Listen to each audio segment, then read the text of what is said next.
Captain Vikram Batra का dialogue दिल मांगे मोर किसे याद नहीं होगा। 1971 के बाद ये पहला युद्ध था जब भारत और पाकिस्तान आमने सामने हुए।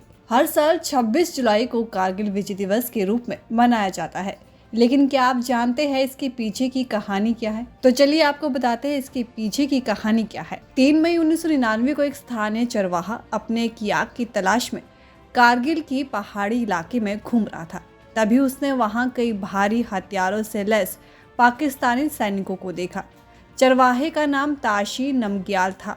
ताशी ने मामले की जानकारी सेना के अधिकारियों को दी। इसके बाद 5 मई को इलाके में घुसपैठ की खबरों को देखते हुए भारतीय सेना के जवानों को वहां भेजा गया। इस दौरान 5 भारतीय जवान शहीद हो गए। कुछ दिनों बाद पाकिस्तानी सैनिक बड़ी संख्या में कारगिल पहुंच गए थे। 9 मई 1999 को उनकी ओर से भारतीय सेना के गोला बारूद डिपो को निशाना बनाकर भारी गोलाबारी की गई।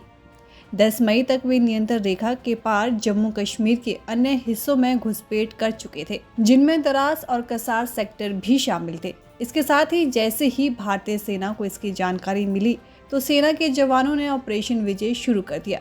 घुसपैठियों के इरादों को नाकाम करने के लिए कश्मीर घाटी से कारगिल जिले में बड़ी संख्या में सेना भेजी गई। वहीं 26 मई को भारतीय वायुसेना ने घुसपैठियों के खिलाफ हवाई हमले शुरू करके जवाबी कार्रवाई की। 1 जून को पाकिस्तानी सेना ने अपने हमले तेज कर दिया और राष्ट्रीय राजमार्ग 1 को निशाना बनाया।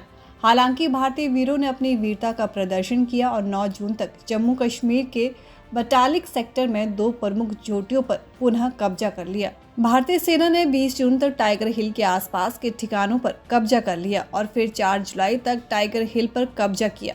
भारतीय सेना के जाबाजों ने ऑपरेशन विजय के जरिए 18,000 फीट की ऊंचाई पर तिरंगा फहराने का इतिहास रचा। कारगिल का युद्ध बेहद खतरनाक साबित हुआ। ये अपनी ही एक लड़ाई थी जिसमें लंबे समय बाद भारत इतनी कठिन परिस्थितियों में लड़ा।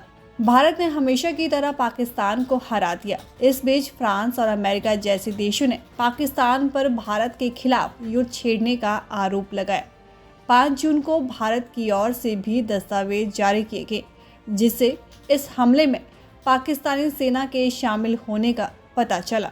यहाँ 14 जुलाई को भारत के तत्कालीन प्रधानमंत्री अटल बिहारी वाजपेयी ने सेना के ऑपरेशन विजय के सफल समापन की घोषणा की थी और 26 जुलाई को भारत ने पाकिस्तानी सेना द्वारा आक्रमण की गई सभी चोटियों पर पुनः कब्जा कर युद्ध जीत लिया था। 2 महीने से अधिक समय तक चले कारगिल युद्ध में अनुमानित 527 भारतीय सैनिक शहीद हो गए, जबकि 1300 से अधिक घायल हुए।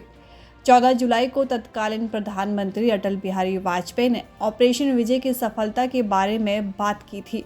26 जुलाई को युद्ध की समाप्ति की घोषणा कर दी क्योंकि भारत ने युद्ध जीत लिया था।